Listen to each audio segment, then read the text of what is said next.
Olá, queridos irmãos, sejam bem-vindos a mais uma aula da classe dos novos membros. Hoje a gente vai aprender um pouco sobre a marca 5 e a marca 6 de uma igreja bíblica e saudável. Vamos começar então com a pergunta que abre tudo. Eu quero começar essa aula te fazendo uma pergunta. Pensa comigo, sinceramente, qual é a diferença entre frequentar uma igreja e ser membro de uma igreja? Talvez você responda: frequentar é só ir, membro é estar cadastrado. Talvez diga: membro participa mais, ou talvez é só formalidade. Todas essas respostas tocam de leve no assunto, mas nenhuma delas capta o que está realmente em jogo. E hoje, nesta aula, eu quero te mostrar o que está em jogo, porque é mais profundo do que a maioria dos crentes imaginam.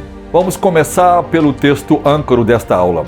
Vós, porém, sois a geração eleita, o sacerdócio real, a nação santa, o povo adquirido, para que anuncieis as virtudes daquele que vos chamou das trevas para a sua maravilhosa luz. 1 Pedro 2:9.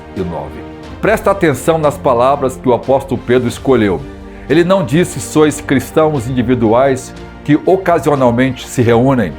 Disse geração, sacerdócio, nação, povo. 4 substantivos coletivos, 4 palavras que apontam para a identidade corporativa, comprometida e indissociável. A igreja no Novo Testamento nunca aparece como um clube de cristãos avulsos, sempre aparece como povo. E é sobre isso que vamos falar hoje. E olha o quadro de Atos 2, 41 e 47. 3.000 pessoas foram batizadas no dia de Pentecostes. E o texto diz que essas 3.000 perseveraram na doutrina dos apóstolos, na comunhão, no partir do pão e nas orações. Não eram fiéis avulsos que ouviram o sermão de Pedro e voltaram para casa. Foram incorporados imediatamente a uma comunidade pactual identificável. O verso 47 conclui: o Senhor acrescentava à igreja dia a dia os que iam sendo salvos. Acrescenta a quê? A igreja. A uma realidade concreta, com nomes, com encontros diários, com partilha de bens. Desde o primeiro dia, a igreja foi povo, não plataforma. E aqui vamos ver a grande comissão e a porta de entrada. Antes de mergulharmos na membresia, eu preciso falar rapidamente da marca 5, o evangelismo e missões. Por quê? Porque membresia significativa não existe sem evangelismo bíblico.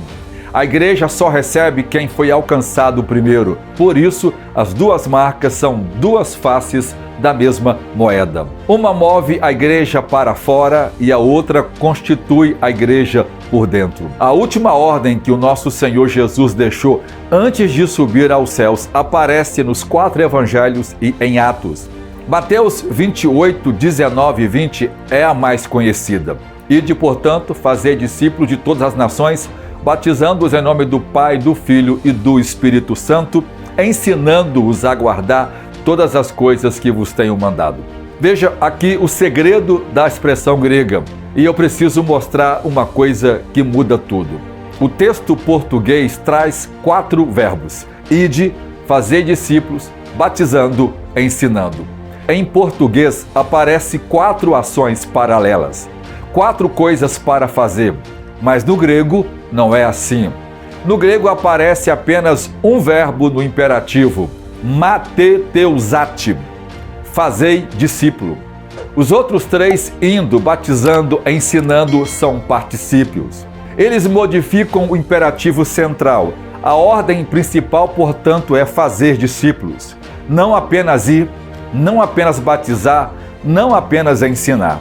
Tudo gira em torno do imperativo único, mateteusate. E presta atenção, o tempo verbal grego escolhido aqui é o auristo, que indica ação decisiva, completa, abrangente. Não é fazer discípulos quando der, nem fazer discípulos quando convier. A ordem é fazer discípulos como uma ação que define a vida inteira da igreja, do primeiro ao último dia, do primeiro ao último membro. A grande comissão não é projeto especial da igreja, é a razão de existir da igreja. Sem essa marca, qualquer congregação se torna apenas uma associação religiosa entre tantas. E aqui está a diferença entre converter e discipular. Há uma diferença gigantesca entre fazer uma conversão e fazer um discípulo. Uma conversão pode acontecer em uma noite. Um discípulo se forma em anos. Uma conversão pede uma decisão. Um discípulo pede uma vida. Uma conversão termina com uma oração. Um discípulo começa com uma oração e segue para todo o resto da vida. Por isso, a grande comissão não diz consegui conversões, diz fazei discípulos. E logo em seguida explica o que isso envolve, batizando, que é a incorporação pública à comunidade pactual, e ensinando-os a guardar tudo o que Cristo mandou, que é a formação ética e doutrinária completa, mostrando que o discipulado é caro, o discipulado é demorado, discipulado é o que esta igreja existe para fazer. E o evangelismo que faz discípulo não é o evangelismo da prosperidade ou do alívio terapêutico, ou dos sentimentos religiosos, é o evangelismo bíblico, que anuncia o evangelho inteiro, incluindo as verdades incômodas que muito público hoje silencia. Fala do pecado real, da transgressão contra um Deus santo, do juízo eterno como destino dos que rejeitam a Cristo, da exclusividade de Cristo como o único mediador entre Deus e os homens. Fala do arrependimento como uma mudança decisiva de direção, do senhorio absoluto de Jesus Cristo sobre as finanças, a sexualidade, a agenda e as escolhas. Sem essas 5 verdades, o que se anuncia não é evangelho, é versão palatável que não salva ninguém. Os 4 círculos de Atos 1 e 8 nos dá o mapa estratégico do Senhor. Sereis minhas testemunhas, tanto em Jerusalém como em toda a Judéia e Samaria e até os confins da terra. São 4 círculos concêntricos que devem ser alcançados simultaneamente, não sequencialmente. Jerusalém, sua casa, sua vizinhança, seu trabalho, seus parentes não convertidos. Judéia, sua cidade, sua região, sua cultura, nossa Cariacica, nossa Vitória, nosso Espírito Santo. Samaria, pessoas culturalmente distantes, moradores de rua, dependentes químicos, migrantes e etc. Ou onde atua o nosso Ministério de Missões Urbanas. Os confins da terra, povos não alcançados, missionários transculturais, terras fechadas ao Evangelho. E presta atenção numa palavra que o Senhor colocou no meio, simultaneamente. Note que Jesus não disse primeiro Jerusalém, depois Judéia, depois Samaria e por fim os confins da terra. Disse os 4 juntos. Os 4 ciclos operam ao mesmo tempo. Há quem queira esperar evangelizar a casa antes de pensar em missões, e nunca chega à casa nem às missões. Há quem corra aos confins da terra, ignorando o parente não convertido, e perde os 2. A igreja sadia trabalha os 4 círculos em paralelo. E você, como membro, é convidado a operar em pelo menos em um desses lugares, e provavelmente em mais de um. E aqui, na Marcas do Evangelho, todos nós somos instruídos a ganhar almas para o Senhor. O nosso testemunho em casa, no trabalho, na faculdade e aonde a gente quer, precisa resultar na salvação de alguém. Todos os nossos membros são ensinados de que eles são responsáveis para ganhar seus amigos de trabalho, para ganhar os seus amigos da faculdade, para ganhar os seus amigos aonde moram. Ou seja, nós somos treinados desde cedo para que o nosso testemunho produza salvação de alma constantemente. Todos nós aqui somos motivados a constantemente contar os testemunhos das pessoas que nós ganhamos no ônibus, na escola, no médico, no Uber, na rua ou em qualquer outro lugar. Todos nós somos convidados a todos os dias testemunhar para alguém e convidar as pessoas a crer em Jesus Cristo. Todos nós somos convidados a sempre evangelizar e testemunhar aonde quer que estamos todos os dias. E aqui então conecta com a marca 6, que é a membresia. Quando uma pessoa é alcançada pelo Evangelho, batizada e está sendo discipulada, para onde ela vai? Para qual realidade visível ela é incorporada? A resposta bíblica é única: para a igreja local. Não para uma vaga noção de um corpo místico universal, mas para uma igreja específica, com nomes, com pacto, com pastores que prestarão contas por ela. Evangelismo sem membresia produz multidões dispersas. Membresia sem evangelismo produz família que não cresce. A igreja é povo, não plateia. E aqui está a marca número 6, que é o foco principal desta aula. E eu preciso te avisar, esta é talvez a marca mais contracultural de todas. Numa época em que o cristianismo virou para muita gente mero consumo religioso, vou à igreja que me agrada enquanto me agradar, o Novo Testamento apresenta uma visão radicalmente diferente. O apóstolo Pedro escreve aos cristãos dispersos pela perseguição: vós sois a geração eleita, o sacerdócio real, a nação santa, o povo adquirido. 4 termos coletivos, 4 substantivos no plural pactual. Pedro está replicando à igreja 4 títulos que originalmente foram dados a Israel no Antigo Testamento. Em Êxodo 19, em Deuteronômio 7 e em Isaías 43. A ideia aqui é mostrar que a igreja é a continuidade do povo pactual do Antigo Testamento. Não substituindo Israel, mas sendo enxertada, segundo Romanos 11. No mesmo tronco eleito, agora aberto a judeus e gentios. Não somos crentes isolados, ocasionalmente reunidos. Somos um povo constituído por Deus, com identidade corporativa indissociável. O paradoxo do evangelismo moderno é um dos grandes paradoxos da nossa era. Nunca se falou tanto em comunidade, em família, em irmãos, e nunca se viu tão pouco compromisso real. Multidões transitam por igrejas sem jamais se tornarem membros. Membros flutuam de uma igreja para outra sem raiz. Crentes consumidores pulam de pastor em pastor, de grupos em grupos, de igreja em igreja, de célula em célula, de liturgia em liturgia, buscando a experiência mais satisfatória, sem jamais pertencer de verdade a lugar algum. Esse fenômeno é chamado de cristianismo de cafeteria. Pega-se o que agrada e deixa o que te incomoda. Elas ouvem o sermão do domingo em uma igreja, na quarta estão em outra, em outro dia numa célula, curte uma liturgia ali, outra aqui, crê numa doutrina lá, outra cá. Na verdade, desenvolve um Frankenstein espiritual. Cristãos verdadeiros não juntam-se às igrejas, eles se submetem a elas. Veja a diferença. Juntar-se é como entrar num clube. Você decide entrar, decide o que vai fazer ali, decide quando sair. Submeter-se é diferente. Implica reconhecer uma autoridade legítima sobre a sua vida cristã. Esta é uma palavra dura para os ouvintes modernos. O nosso século treinou cada pessoa a achar que a autoridade é tirania, mas o Novo Testamento não treme diante desta palavra.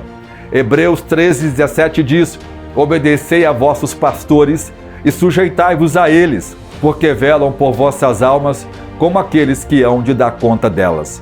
A palavra grega traduzida por obedecei significa deixar-se persuadir, confiar, render-se voluntariamente. Não é obediência cega, não é o pastor como ditador e o membro como vassalo. É algo mais delicado e mais maduro. É a confiança refletida que reconhece no pastor constituído alguém que Deus colocou para ajudar o seu crescimento. A palavra de Deus usa a expressão vigiar a alma, que é uma palavra forte. O texto diz que os pastores velam, verbo que descreve quem fica acordado, atento, sem dormir, vigiando. O pastor bíblico não é palestrante de domingo, ele é vigia de almas. E essa vigília implica que o pastor te conhece, sabe o seu nome, sabe as suas lutas. Ele não pode vigiar quem ele não conhece. Por isso, a membresia é o solo onde o pastoreio real acontece. Aqui está a pergunta que distingue plateia de povo. Se a sua igreja te chamar à correção fraterna por algum pecado conhecido na sua vida, qual será a sua reação? Se você ficar irritado, defensivo e mudar de igreja na semana seguinte, você nunca foi membro, foi consumidor. Mas se você se humilhar, ouvir e se permitir corrigir, então você é povo. Esta é a marca. A plateia escolhe o que ouvir. Povo se deixa ensinar. A plateia muda de canal quando incomoda. O povo se deixa pastorear.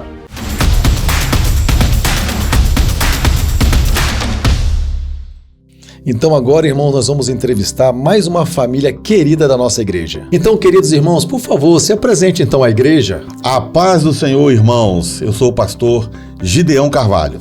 A paz do Senhor, irmãos. Eu sou Elizabeth. E nós estamos aqui na Marca do Evangelho há 7 anos. Nós somos pais de 2 jovens, a Larissa Couto e o Pedro Henrique Couto. Então, irmão, nós vamos à nossa primeira pergunta. Irmãos, como foi o primeiro contato de vocês com a nossa igreja? E o que os motivou a tornar a nossa igreja a casa espiritual da família de vocês? Bem, tudo começou com a Bíblia Devocional McShane. Na verdade, a gente tinha parentes aqui na igreja, né? Mas assim, o fator que mais motivou a gente foi a Bíblia McShane. A gente estava reunido numa igreja e a gente começou a ouvir falar dessa Bíblia. Então eu fiz uma visita aqui à igreja, eu comprei algumas Bíblias e a gente tentou implementar o mesmo sistema dessa igreja na nossa igreja onde estávamos. Mas assim, não deu certo. Acabou não dando certo, mas assim, a gente passou a conhecer, né, esse método de leitura, a gente passou a amar esse método de leitura e através daí a gente começou também, né, posteriormente, quando a gente saiu da igreja onde a gente estava, a gente começou a visitar a Marca do Evangelho. Nesse tempo, nós buscávamos alguma igreja que fosse complementar e trazer os nossos filhos para ser direcionados pelo Senhor. E visitávamos algumas igrejas, né? Fomos em várias igrejas, em família. E dali para lá nós ficamos também visitando a Marcas do Evangelho. Viemos nas escolas dominicais, nos cultos de quarta-feiras e lembramos que de primeiro momento a nossa filha, a Larissa, ela vinha com a tia às quartas-feiras e ela começou a se interessar pela forma que era conduzido os cultos, pelas mensagens pregadas e como aconteceu de nós estarmos buscando uma igreja para se tornar um lar espiritual da nossa família e passamos a conversar em família para ver qual seria a igreja que seríamos direcionados pelo Senhor. Quando a gente então começou a visitar a Marca do Evangelho, a gente tinha o seguinte pensamento: a igreja abriu as portas para a gente, né, tá apoiando a gente, porque a gente não tinha uma igreja, não havíamos decidido ainda onde ficar, mas a gente considerava assim, de todas as igrejas que a gente estava indo, a nossa última opção seria a Marca do Evangelho, devido ao fator distância. Sim. Então havia muitas igrejas, né, mais perto da nossa casa, né, e a gente pensava assim, nós temos que reunir, né, num local próximo da nossa casa para sair, né, e se for de carro ou se for a pé, estarmos rapidamente na igreja. Para a gente não fazia sentido, né, andar assim, ou então, né, se locomover numa distância maior, né, para servir a Deus numa outra cidade, digamos assim. E quando a gente decidiu pela Marca do Evangelho, foi justamente a igreja mais distante das que a gente visitou e das que a gente, entre aspas, assim, né, pensávamos, né, que poderia ser o nosso lar. Foi a igreja mais distante, mas tudo que a gente participava aqui, né, seja da jornada de oração, a escola dominical, os cultos de quarta-feira, né, o ensino da palavra de Deus, a pregação expositiva, né, a devoção dos irmãos, né, o zelo pastoral, tudo isso aí deixou a gente assim muito impactado. E, inclusive, nós fizemos uma votação em família para qual igreja nós iríamos. Então nós fizemos uma votação e a igreja Marcas do Evangelho foi a que teve o maior voto, em se tratando de 4 pessoas decidir. Então, irmãos, quando a gente decidiu pela Marca do Evangelho, a gente decidiu em família também o seguinte: nós vamos ficar nessa igreja de 6 meses a no máximo 1 ano. E aí então nesse período, a gente então acha uma igreja mais próxima de casa para a gente reunir. E já se vão 7 anos que nós estamos aqui. E hoje a gente não consegue imaginar, a gente estar em outro lugar que não seja este lugar, essa casa, esse lar espiritual. Porque verdadeiramente a gente sente uma alegria muito grande em servir a Deus junto aqui com os irmãos. Irmãos, a segunda pergunta é o seguinte: quais transformações vocês notaram na rotina familiar e no desenvolvimento espiritual de seus filhos desde que vocês passaram a congregar conosco? Então, irmãos, quando nós fomos recebidos aqui na Marcas do Evangelho, nossos filhos, o Pedro estava com 13 anos e a Larissa com 20. E até então, de tudo que já tínhamos vivido na igreja, eles ainda não tinham um ciclo de amizade que fosse da mesma faixa etária deles. Então, esse já foi um impacto que nós tivemos, porque quando nós fomos recebidos, nós fomos acolhidos, eles começaram a se entrosar, a se integrar, e aí dentro desse tempo, veio a oportunidade do batismo nas águas do Pedro. E isso foi algo assim muito impactante, porque nós não tínhamos ainda essa perspectiva da parte dele em descer as águas batismais, devido a todo um contexto. Foram todos criados na igreja, mas o entendimento e o ensino bíblico da palavra de Deus, ele penetrou fortemente na vida dos nossos filhos. A leitura devocional diária, todo o envolvimento com o jejum, a oração, isso fez um impacto necessário para a vida espiritual dos nossos filhos e da nossa família como um todo. Uma coisa também que a gente observa aqui, a gente veio para Marcos do Evangelho justamente no momento em que a igreja estava passando por um mover espiritual muito grande. Então a gente pegou essa onda. Então a nossa filha Larissa, na igreja onde a gente estava, quando a gente conversava com ela sobre batismo com o Espírito Santo, ela sempre ficava assim, resistente. E ela chegava até mesmo a fazer uma revelação assim, que ela não queria ser batizada com o Espírito Santo. Então, quando a gente veio para aqui, a igreja estava buscando, os irmãos estavam numa campanha de busca de enchimento do Espírito Santo. E aí ela foi, digamos assim, aquilo que ela temia aconteceu. Ela foi batizada com o Espírito Santo. E quando ela foi batizada com o Espírito Santo, a vida dela mudou completamente. A vida de oração dela, a gente é pai e mãe, a gente sabe, a gente vê os nossos filhos. A vida devocional dela mudou, a vida de oração dela mudou, o ministério dela na igreja se ampliou. Então foi uma experiência maravilhosa que aconteceu na vida dela e também do Pedro. O Pedro também foi batizado com o Espírito Santo aqui. E quando a gente chegou, os colegas dele sempre falavam, que ele se escondia, na mídia. Tinha uma muretinha lá, na hora da oração, ele ficava lá escondido. Mas depois que ele foi batizado com o Espírito Santo, da mesma forma também, como aconteceu com Larissa, a mudança foi perceptível. O ministério dele também se ampliou. E a gente vê assim, um crescimento a cada tempo, a cada dia, um crescimento diário. Então não foi aquela experiência que os fez estagnar. Pelo contrário, eles continuam buscando, continuam servindo a Deus e continuam progredindo espiritualmente.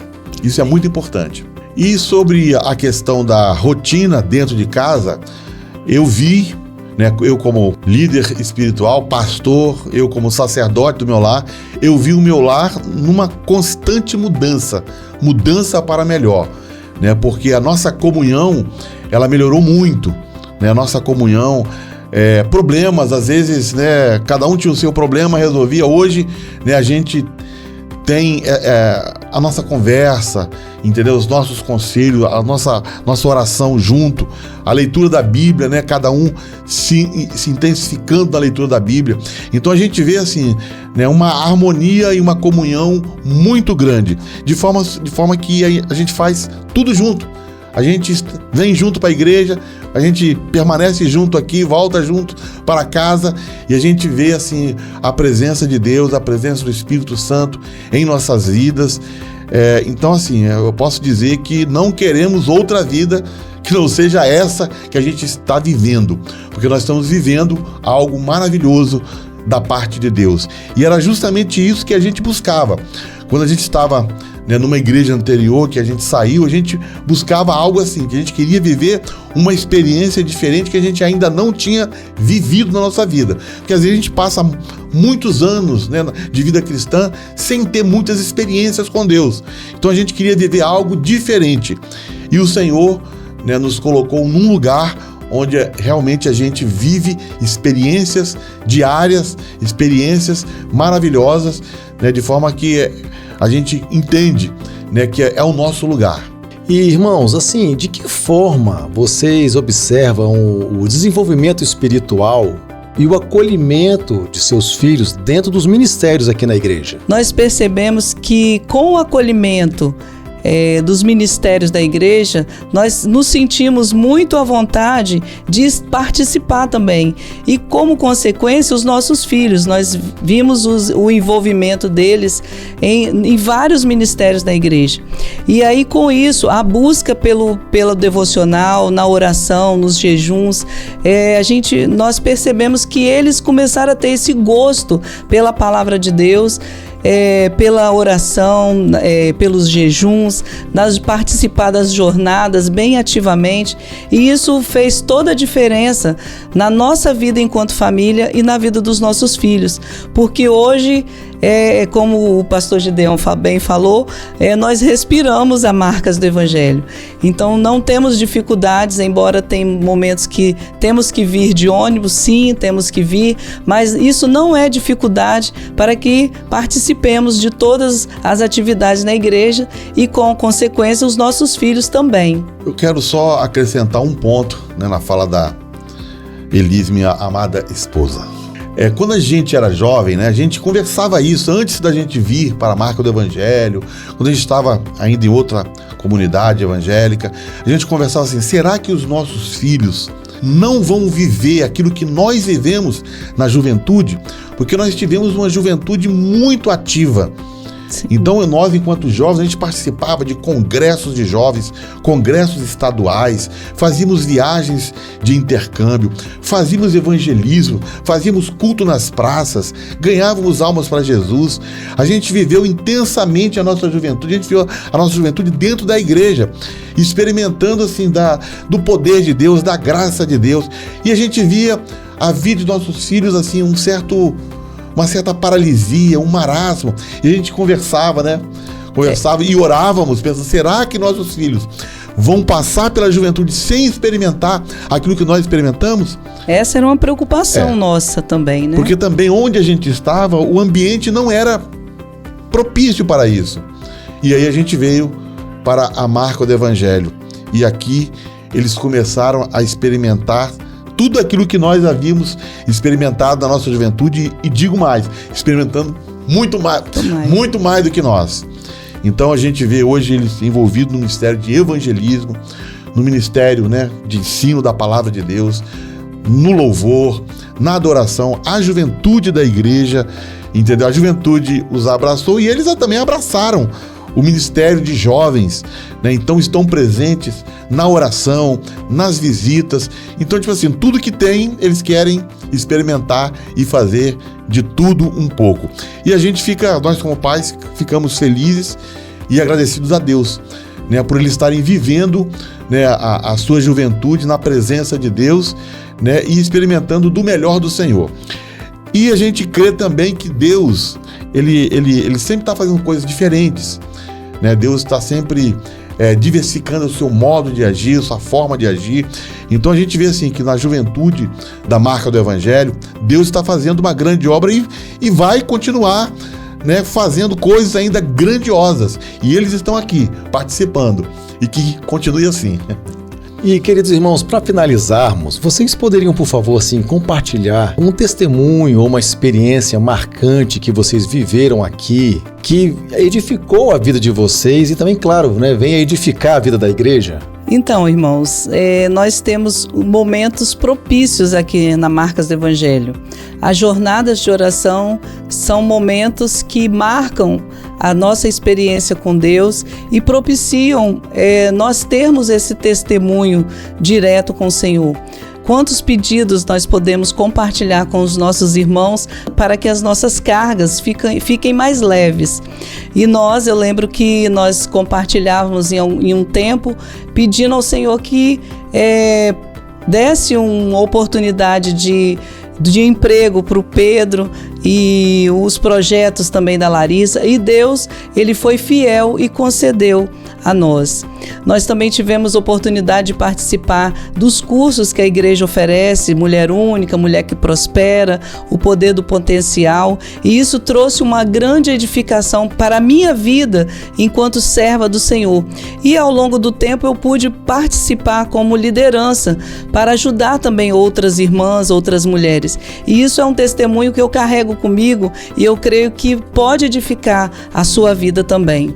Bem, irmãos, são 7 anos e a gente pode dizer que são 7 anos de vitórias. Glória a Deus. Foram muitas as bênçãos, foram muitas as orações que foram respondidas, sobretudo no período de jejum e oração, né? Então, eu tenho muitas experiências nesses períodos.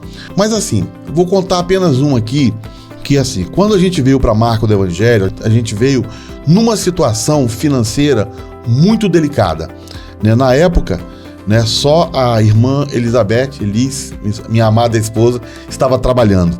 Então a situação lá em casa estava muito difícil. E logo depois nós entramos numa pandemia. Então, tipo assim, o que estava ruim, né, piorou um pouquinho ainda mais. Mas aí, orando com os irmãos, né, na jornada de oração, o Senhor nos concedeu, né, uma grande vitória. Um processo que eu tinha na justiça que se arrastava por 8 anos, né? Quando a gente chegou aqui, a gente conversou, eu lembro que eu conversei também com os pastores, pedi oração aos pastores sobre isso, e na jornada de oração também, e o Senhor nos respondeu de uma maneira assim poderosa, de uma maneira muito gloriosa, de forma que nós somos muito abençoados, né? E eu pude até já contar esse testemunho, partes desse testemunho na igreja. Agora, interessante, irmãos, é que no primeiro culto de domingo que o pastor Jairo ministrou uma oração na oferta, né? Que ele chamou a igreja, que ele ia fazer um momento diferente, né? Onde ele ministrou a bênção naquele momento ali do ofertório, né? E naquele primeiro domingo, né, eu creio que Deus abriu a porta, porque na segunda-feira de manhã, depois da palavra do culto do dia anterior, né, na segunda-feira de manhã, eu recebi a resposta dizendo que o meu processo havia encerrado e que o juiz já havia assinado, né, toda a documentação, liberando, né, todo o recurso que eu tinha direito e que há 8 anos eu aguardava. Então, assim, foi uma grande bênção, foi uma grande vitória, né, não somente para mim, mas para minha família, né? E depois vieram outras bênçãos também que a gente veio recebendo, mas ficará para uma outra oportunidade. Muito bem, irmãos, então eu quero agradecer imensamente a presença de vocês, a participação de vocês, né, que muito edificou nessa entrevista a nossa igreja. Nós é que agradecemos de participar deste momento e de compartilhar nosso testemunho com vocês. Esperamos que tenha edificado a sua vida. Deus abençoe, irmãos.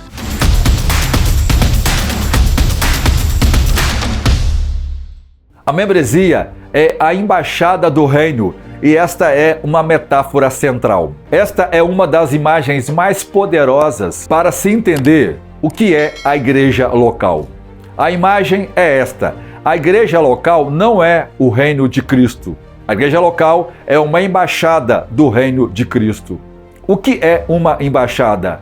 É uma instituição que representa uma nação dentro de outra nação. A embaixada brasileira em Washington não é o Brasil, mas representa o Brasil. Defende os interesses do Brasil em solo americano. Protege os cidadãos brasileiros que estão vivendo lá e, principalmente, emite passaportes declarando oficialmente quem é cidadão brasileiro. É exatamente isto que a igreja local faz.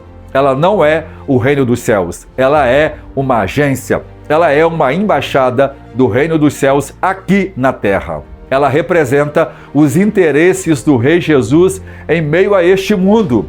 Ela protege os cidadãos do céu que estão peregrinando aqui. E esta é a parte chocante. Ela tem a autoridade dada por Cristo para afirmar publicamente quem pertence ao reino e quem não pertence ao reino de Deus. E aqui está o que chamamos de o poder das chaves. Essa autoridade tem nome bíblico. Em Mateus 16, 18 e 19, Jesus diz a Pedro: sobre esta pedra edificarei a minha igreja, e eu te darei as chaves do reino dos céus. E tudo o que ligares na terra será ligado nos céus, e tudo o que desligares na terra será desligado nos céus.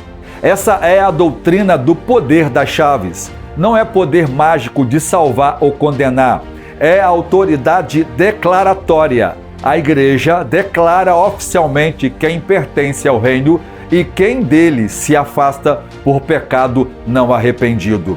Em Mateus 18, 17, Jesus repete a fórmula, desta vez aplicada não a Pedro individualmente, mas à igreja como assembleia. E conta isto à igreja, e se também não escutar a igreja, considera-o como um gentil e publicano. Em verdade vos digo que tudo o que ligares na terra será ligado nos céus. Vê a gravidade? Cristo entrega à igreja local a autoridade real, não a autoridade salvífica. Só ele salva, mas a autoridade declaratória. A igreja afirma publicamente quem está vivendo como discípulo e quem não está. Quando a igreja recebe um novo membro como cerimônia solene, ela está usando as chaves, declarando publicamente como cidadão do reino.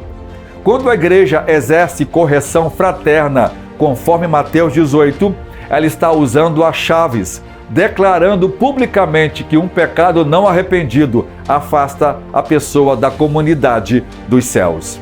Aqui está uma das verdades mais negligenciadas na igreja moderna. Muitos crentes pensam que a salvação é assunto exclusivamente entre eles e Deus, como se fosse algo individual e privado. Mas o Senhor não pensou assim.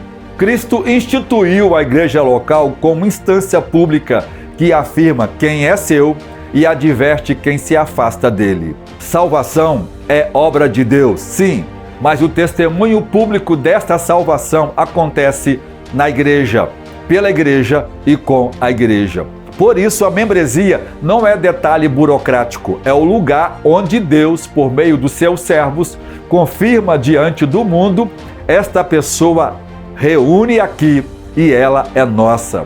Veja então a definição da membresia com base nessa fundamentação. A teologia contemporânea define membresia eclesiástica com precisão cirúrgica. Ouça com atenção, porque essa definição vale ouro. Membresia é uma relação formal entre uma igreja local e um cristão, caracterizada pela afirmação da igreja e pelo acompanhamento do discipulado desse cristão e pela submissão do cristão a viver seu discipulado sob o cuidado da igreja. Repara nos elementos. Primeiro, é uma relação formal, não informal, não vaga. Há um momento em que se torna oficial. Segundo, é entre a igreja e o cristão. Ou seja, é uma pessoa específica, é uma congregação específica. Terceira, a afirmação da igreja. Ela reconhece e atesta a fé daquela pessoa. Quarto, ao acompanhamento ou a supervisão pastoral ou o cuidado vigilante da liderança. Quinto, a submissão, não como tirania, mas como confiança madura. Então vamos ver agora os 6 fundamentos bíblicos da membresia. Embora a palavra membresia não apareça nas Escrituras com este nome, a realidade pactual que a descreve está em toda parte no Novo Testamento. Eu vou te mostrar 6 lugares onde a membresia está claramente operando. Primeiro, a igreja de Jerusalém contava convertidos. Atos 2:41 diz: foram acrescentadas naquele dia quase 3.000 almas. Atos 5:3 diz: dos outros ninguém ousava ajuntar-se a eles. Como é possível dizer 3.000 acrescentadas e ninguém se ajuntava, se não houvesse alguma forma de distinguir quem pertencia ao povo e quem não pertencia? A igreja apostólica sabia quem era membro. Segundo, Paulo fala em membros uns dos outros em Romanos 12:5. Somos um só corpo em Cristo e individualmente membros uns dos outros. Efésios 4:25. Somos membros uns dos outros. A palavra grega melos vem da anatomia humana, partes incorporadas ao corpo. Você não é sócio do corpo, você é membro do corpo, e membros não saem do corpo quando o corpo dói. Terceiro, a disciplina eclesiástica pressupõe membresia. Mateus 18 diz: e conta ou diga-o à igreja. E 1 Coríntios 5 diz: tira-o do meio de vós esse que errou. Só fazem sentido se a igreja sabe quem está dentro e quem está fora. Não se pode tirar do meio alguém que nunca esteve no meio. A disciplina pressupõe membresia formal. Quarto, os pastores prestarão contas por ovelhas específicas. Hebreus 3:17, pastores velam por vossas almas como aqueles que hão de dar conta delas. Quais almas? De quem? Não de todas as almas do bairro, não de todos os cristãos da cidade. Almas específicas, identificáveis, conhecidas. Sem a membresia formal, ninguém pode dar conta de ninguém. Quinto, a ceia do Senhor pressupõe comunhão identificada. 1 Coríntios 11:17-34, Paulo só pode falar em discernir o corpo, examinar a si mesmo, comer indignamente, se a igreja sabe quem participa da ceia. A ceia do Senhor não é evento público sem critério, é refeição pactual do povo de Deus. Sexto, as listas paulinas de cumprimentos. Romano 16 nomeia 27 pessoas. Colossenses 4 nomeia tantas outras. Os crentes do primeiro século não eram massa anônima. Conheciam-se pelo nome, pelo dom, pelo serviço. Pertenciam a famílias eclesiais específicas. E aqui entra a ideia do pacto eclesial e o povo pactual. A ideia de pacto é algo central nas Escrituras. Em hebraico, berit, em grego, diateque. É uma das colunas centrais das Escrituras. Deus é um Deus pactual. Ele faz aliança com Noé, com Abraão, com Israel, com Davi, e a salvação em Cristo é apresentada como novo pacto. Este cálice é o novo pacto do meu sangue. Em Lucas 22:20. Se Deus age pactualmente com o seu povo, é natural que o seu povo se organize pactualmente. Vamos ver um pouco a natureza pactual entre os antigos puritanos. Os puritanos ingleses e americanos do século XVI e XVII entenderam isso profundamente e formalizaram o que nós chamamos de pacto eclesial.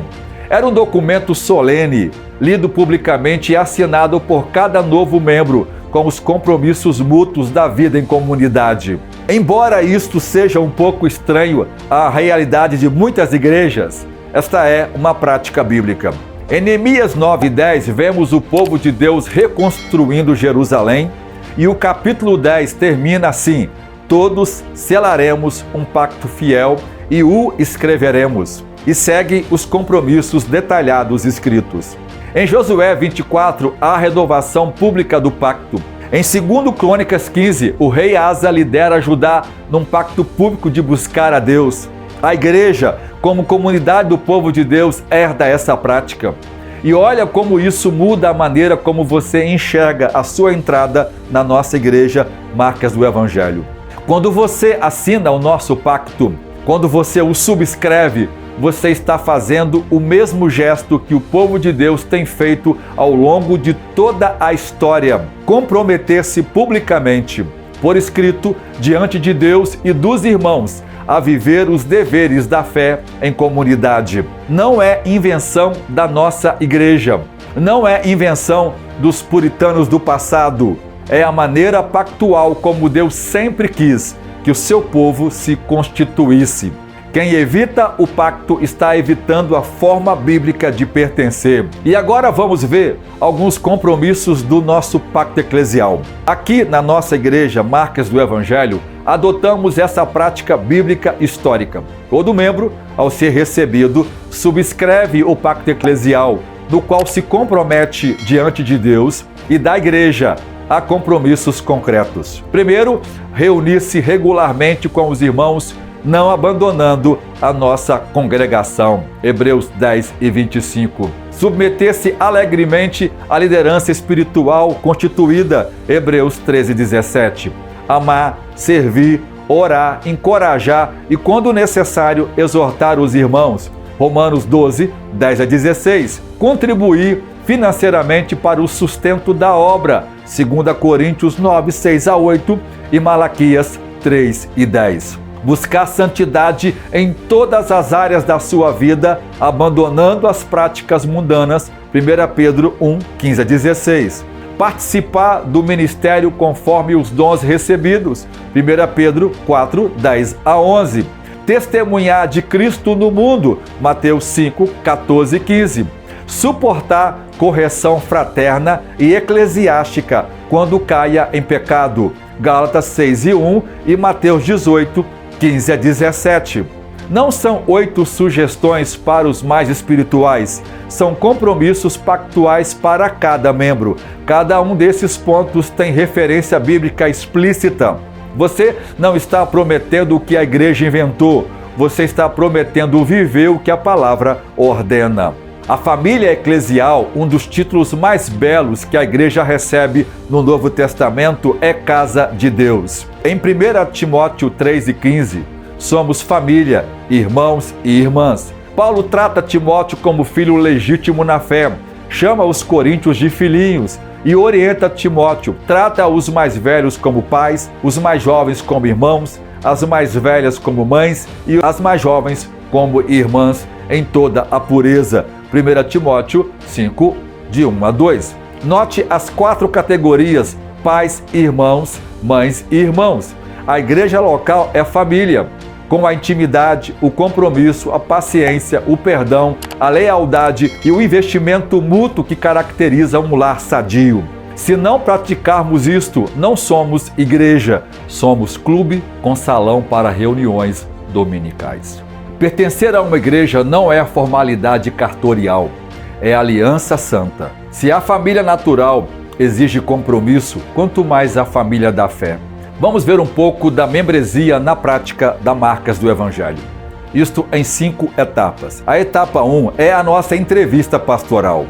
Antes do ingresso, há uma entrevista com a liderança pastoral. Não é interrogatório, é uma conversa pastoral, onde nós examinamos o testemunho de conversão, a vida presente, a compreensão básica da fé e o consentimento livre ao nosso pacto eclesial. Essa entrevista, a igreja é apresentada, o que pensamos, o que cremos, o que fazemos, o que somos aqui neste lugar. A segunda etapa é a cerimônia solene de recepção. O novo membro é apresentado publicamente à igreja, ele faz os seus votos pactuais diante de todos e a igreja faz com eles o voto pactual de cuidar deles e recebê-los. É recebido em oração, com imposição de mãos e celebração comunitária. Não é só um detalhe litúrgico, é o momento público em que a igreja, usando as chaves do reino de Deus, declara: esta pessoa pertence ao povo de Deus neste lugar e nós nos comprometemos a pastoreá-la. A etapa terceira, a classe de membros obrigatória. Você não vira membro desta igreja por descuido. Todo candidato passa por um curso estruturado. Essa classe que você está cursando aqui agora na EBD Online. Aqui você conhece nossa doutrina, nossa visão, nosso pacto eclesial, nossa estrutura ministerial, nossos compromissos mútuos. Sem essa classe você não vai entender quem nós somos e como ser membro de nossa igreja. Não é burocracia, é algo feito por amor. Nós não recebemos as pessoas no escuro. Nós queremos que elas saibam o valor de ser membro e como desfrutar dessa graça divina. A etapa 4 é o acompanhamento pastoral contínuo. Cada membro será acompanhado pelos pastores e pelos líderes de seus respectivos ministérios. Nós queremos conhecer as pessoas, conhecer seus nomes, conhecer suas famílias, conhecer suas histórias, estaremos atentos às suas lutas, estaremos orando por elas, estaremos identificando os seus dons. Essa é a parte que cabe à igreja e à liderança para ajudar aqueles que chegam. Sem isso, a membresia vira ficha de arquivo morto. Na etapa 5, há uma transferência ordenada. Quando um membro precisa mudar para outra cidade, outro estado, outro país, há um processo de transferência ordenada, há uma carta de transferência, há uma conversa pastoral, uma indicação sempre que possível de igreja saída para onde a pessoa vai. Nós não deixamos as pessoas saírem sem uma cobertura e sem uma carta de recomendação, desde que ela esteja em comunhão com a igreja local. Nós entregamos pastor a pastor porque a alma é cara demais para sair de qualquer jeito. 3 perguntas para você levar desta aula. Eu não quero que você saia desta aula igual. Quero que você saia com 3 perguntas que vão te acompanhar pelos próximos dias. Então anote isto. Primeiro, eu estou frequentando a igreja Marcas do Evangelho ou eu estou pertencendo a ela? Segundo, dos compromissos pactuais que estão no nosso pacto eclesial, quais eu já estou vivendo e quais ainda eu preciso aprender a viver. Terceiro, se a igreja precisasse me confrontar amorosamente em algum pecado, como eu reagiria? Como filho ou como consumidor?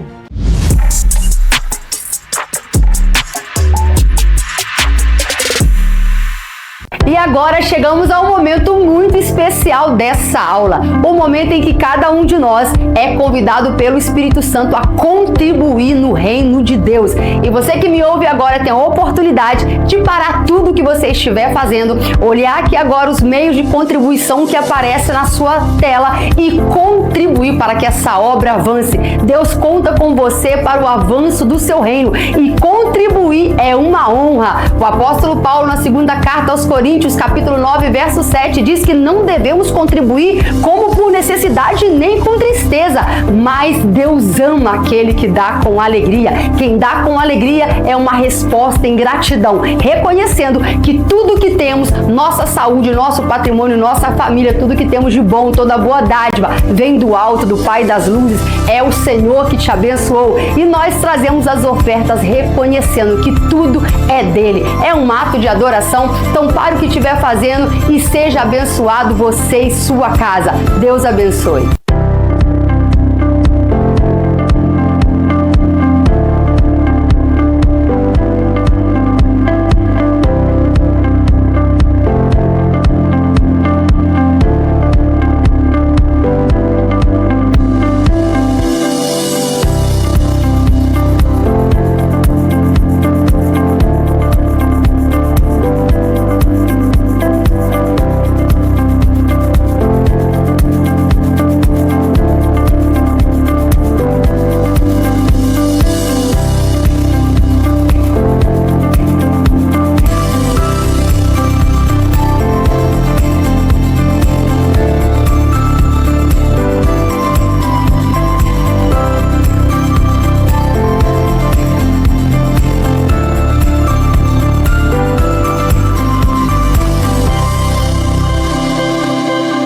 Pode ver nessas imagens as coisas maravilhosas, lindas que Deus tem feito em nosso meio.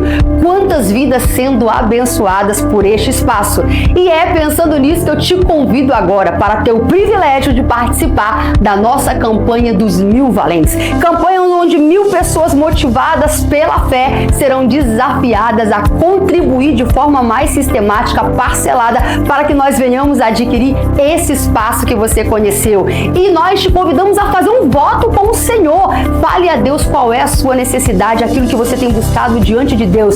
Se comprometa, e eu tenho certeza que o nosso Deus é um Deus de milagre, Deus de resposta. Ele vai aceitar o seu desafio. E nós sabemos que a fé honra a Deus e Deus honra a fé. Faça parte desses 1000 valentes que terão seus nomes nos memoriais da fé, que contribuíram para que essa realidade acontecesse no nosso tempo e na nossa geração. Deus fará, nós não temos dúvida, mas que privilégio, hein? Se o meu nome e o seu constar nessa grande obra.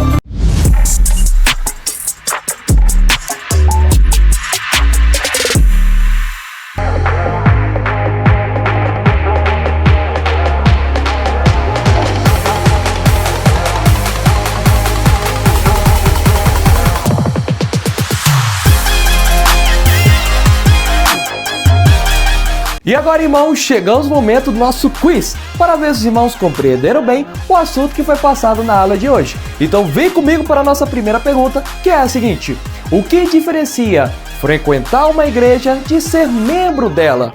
A. Participar regularmente das atividades da igreja. B. Integrar oficialmente uma tradição cristã. C. Pertencer ao povo de Deus em compromisso pactual. Ou D. Manter vínculo constante com uma congregação. Então, tempo na tela!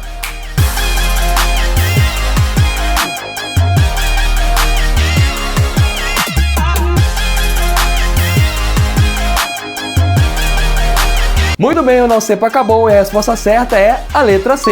Pertencer ao povo de Deus em compromisso pactual. Segunda pergunta: o que a membresia bíblica envolve, segundo a definição apresentada? A. Participação constante na rotina da igreja. B. Integração ativa no discipulado da comunidade. C. Compromisso permanente com a congregação. Ou D. Relação formal de cuidado e submissão espiritual. Bom, tempo na tela.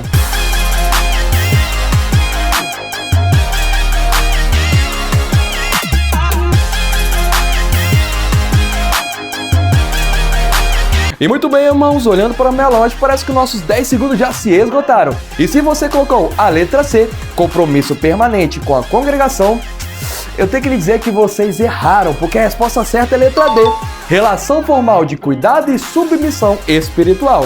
Terceira pergunta: segundo a metáfora apresentada na aula, o que a igreja local representa? A. Uma instituição voltada à preservação da fé. B. Um espaço de expressão coletiva da espiritualidade. C. Um centro de integração da comunidade cristã. Ou D. Uma embaixada visível do reino de Cristo. Bom, responde no chat.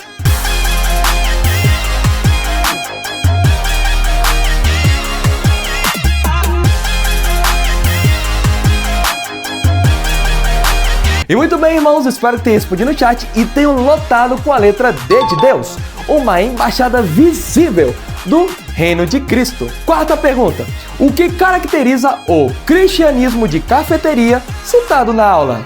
A. A valorização de diferentes tradições cristãs. B. A construção de uma fé sem compromisso real. C. A busca constante por experiências agradáveis. Ou D. Todas as alternativas anteriores. Vamos lá, vocês já sabem.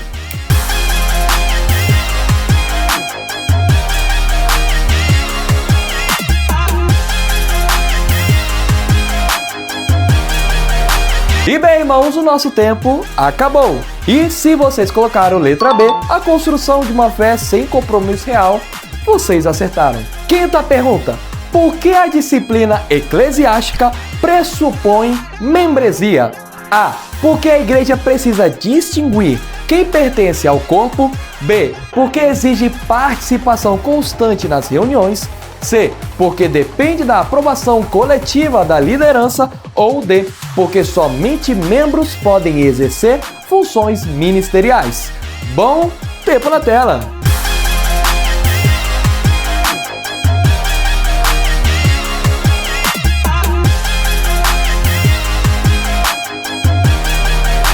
E bem, irmãos, nosso tempo acabou e acertaram quem colocou a letra A, porque a igreja precisa distinguir quem pertence ao corpo.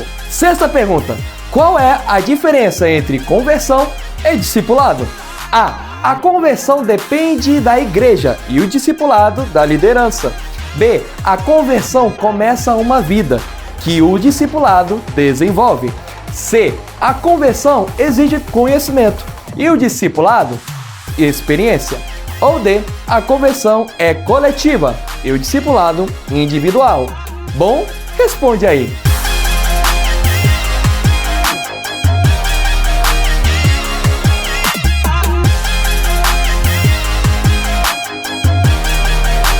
Bem, o nosso tempo acabou e a letra correta é a B. A conversão começa uma vida que o discipulado desenvolve. E, irmãos, chegamos na nossa sétima e última pergunta, que é a seguinte: o que caracteriza o evangelismo bíblico? A. Anunciar uma mensagem centrada apenas no amor de Deus. B. Ensinar princípios cristãos voltados ao comportamento moral. C.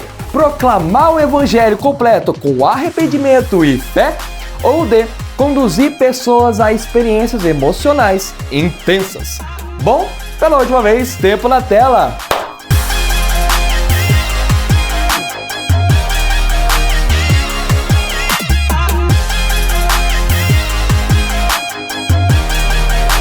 Muito bem, o nosso tempo acabou e aqueles que acertaram a última pergunta foram aqueles que colocaram a letra C de Cristo. Proclamar o evangelho completo com arrependimento e fé. E muito bem, irmãos, esse foi o nosso quiz de hoje. Espero que vocês tenham compreendido um pouco mais do assunto da aula e também tenham acertado cada uma das 7 perguntas. E eu creio que vocês acertaram porque são alunos nota 10. É isso, fiquem na paz e tchau!